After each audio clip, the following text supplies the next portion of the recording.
Hello guys, this is Ray Chen.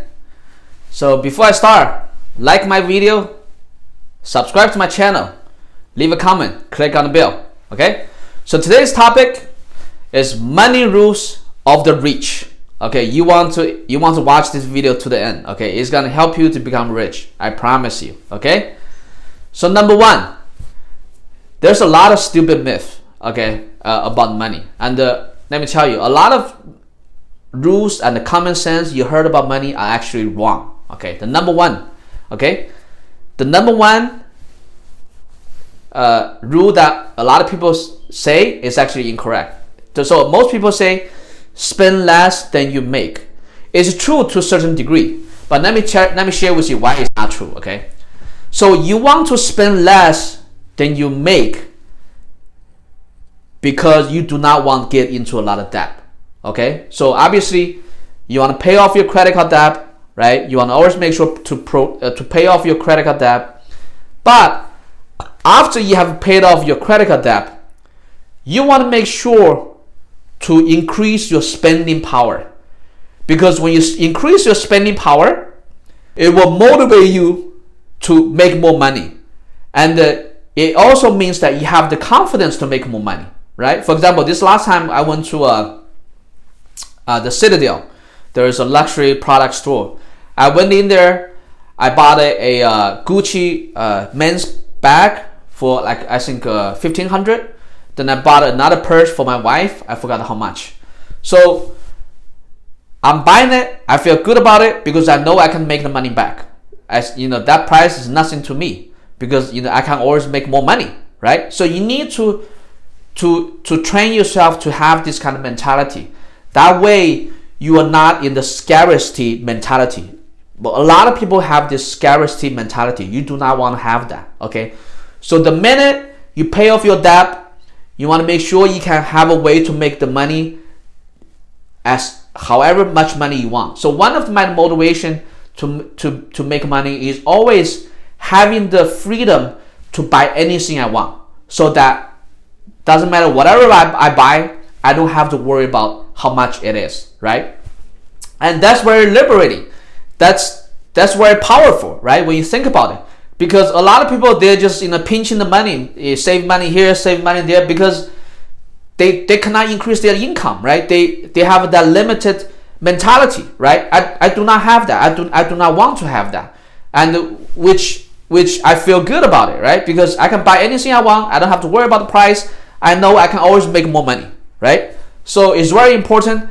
It's okay that you want to spend less than you make, but you want to make sure pay off all your debt, the bad debt, like the credit card debt, pay that off, and then train yourself to spend more money.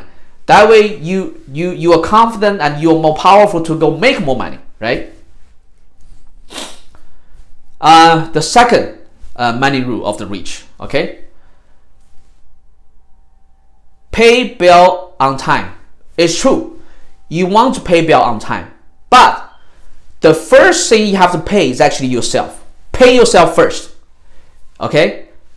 A lot of people will tell you, oh, you got to pay other people first. No. You pay yourself first. Okay? The best way to do it is create two accounts. Let's say if you make $10,000 a month, create two accounts. For example, let's say if you want to save $2,000, $3,000, put that $3,000 into the account. Do not touch it. That's your savings account. Do not touch that money. Only use the remaining $7,000, okay, to pay for your debt, to pay for all your whatever you need to pay. But make sure pay yourself first. Do not pay the other stuff first. Pay yourself first. But on the other hand, let's say if you have a credit card that have a 20% interest rate, then of course you want to pay that out first. It's like what I had before. I had a credit card before. It was like freaking 15% interest rate. You want to pay that off first, right?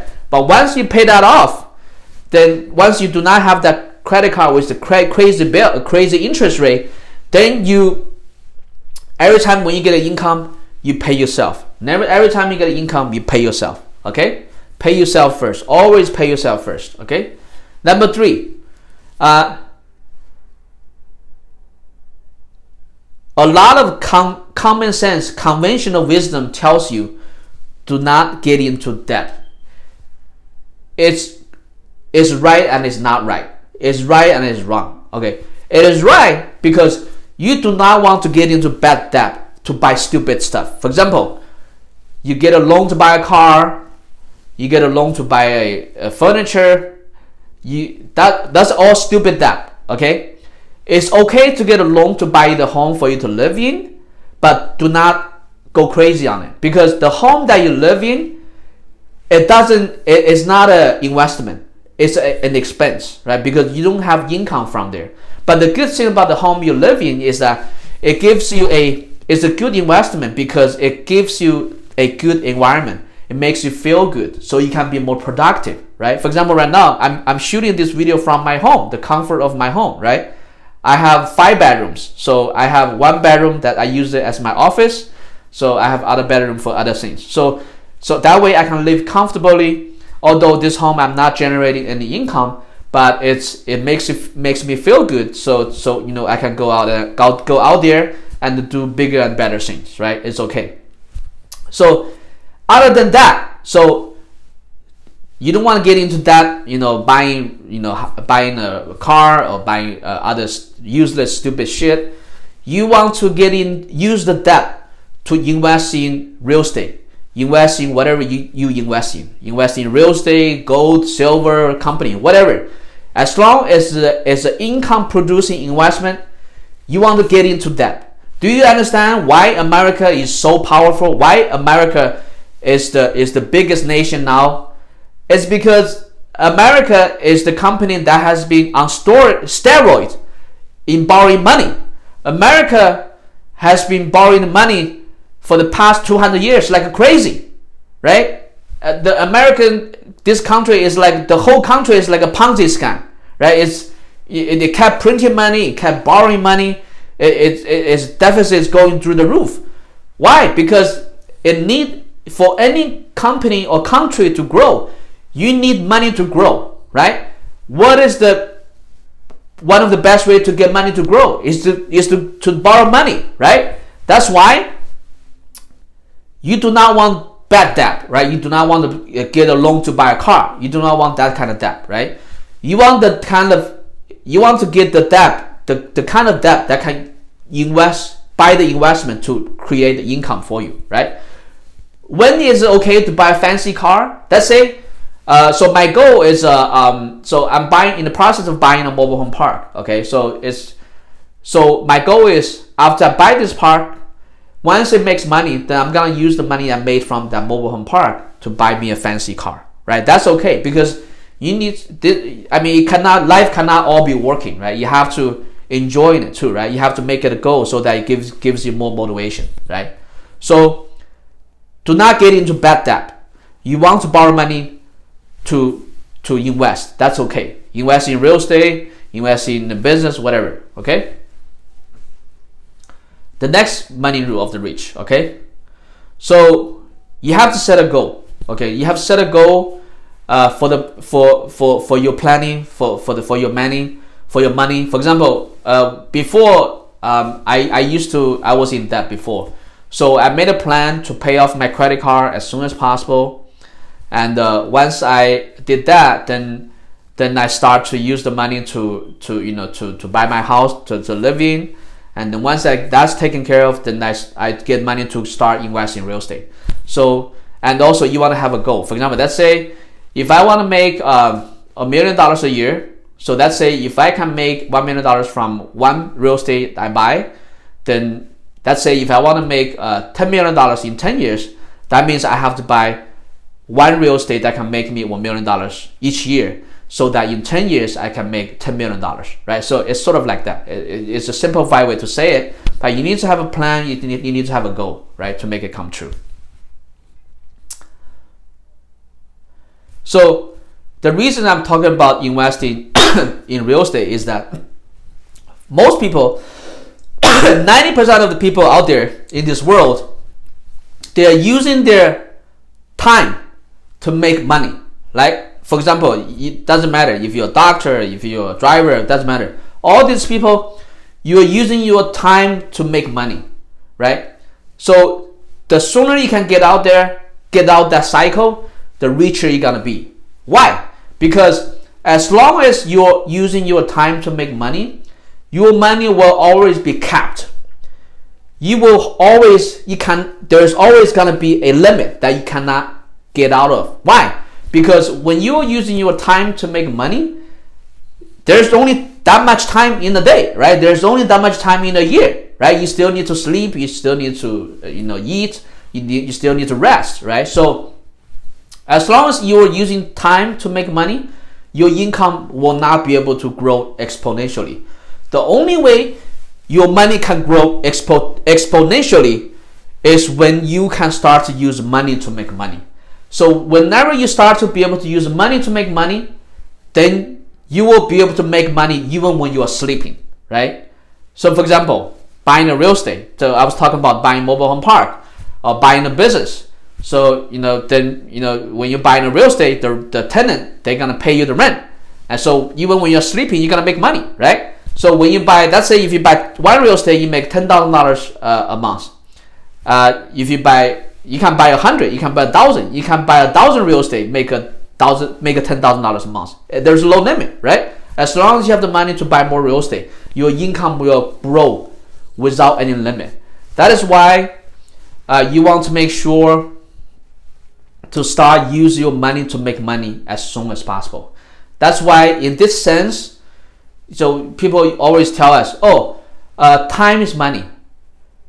No, yes, time is money only for those people that's working in a job, right? But if you're a business owner, if you're a investor, if you're a business owner, time is not money, because you will no longer exchange time for money, right? You are making money with the money you have that you invested in, right? So another rule of the rich is that time is not money. Okay, if to you time is still money, that means you're not rich. That means you're still working for a living.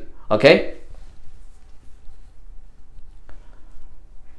Another very important thing about the money rules of the rich is that always understand the downside. You want to always understand the downside, the risk. Doesn't matter whatever you get into, whatever you invest, whatever you buy a business, you buy a real estate. You have to make sure you understand the risk. If you do not understand the risk, do not buy it. Do not put your money in it. Because if you do not understand the risk, if you spend the money to invest in whatever that you're buying, you may lose your money, all of it. Okay, so completely understand the downside, completely understand the risk before you invest. That's another very important rule of the rich. Okay, and another rule, this is the Warren Buffett's rule: never lose money. Okay, if you understand the downside, if you understand the risk of every investment that you're getting into, then you will not lose money. Make sure of that. Okay, never lose money. And another rule of the rich: donate some money, a portion of the money income that you make, to whatever cause that you believe in. Right? For example, right now, every home that we sell, we donate a portion of the money to the Children's Hospital of Los Angeles, right? You gotta donate some money, right? You gotta appreciate, what you have, right? So by donating to the church, whatever you want to donate to, right? Another rule of the rich: try not to keep a lot of money in cash. Okay, especially nowadays, the U.S. government they're printing money like crazy, right? If you keep all your money in cash, pretty soon your money is gonna worth nothing. It's gonna be worth nothing. It's gonna be all useless piece of paper because of inflation, right? Inflation is crazy. Just think about it. 20 years ago, 30 years ago, 40 years ago, you can buy a home in California for $50,000.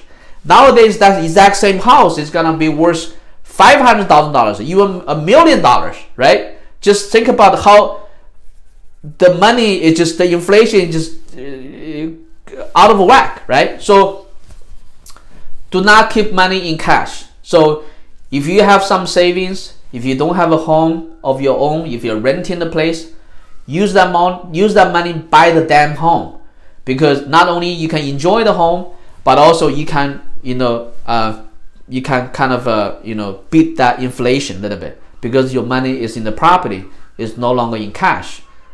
So I always hear people, So last time I helped a client, I helped them buy a home. They say, oh, we kept our money, $300,000 in the bank. We kept waiting, trying to see when the real estate is gonna price is going to drop. But they waited for 5 years. The prices kept going up and going up and going up, right? And the money now is already, kind of deflated a little bit. So finally they bought a home, and the client was like, oh, I wish I had bought the home a long time ago, because once after I stay in this new home, we're so happy. We enjoy the home so much, right? So don't make that stupid mistake and hoarding the cash. Put it into something. Put it into real estate, put it into gold, put it into silver, whatever. Okay, just make sure you check the risk. Okay. So again, this is Ray Chen. Thank you. I hope you enjoy my video, and like my video, subscribe to my channel, and click on the bell icon. And also, if you have any comment, leave the comment. Until next time.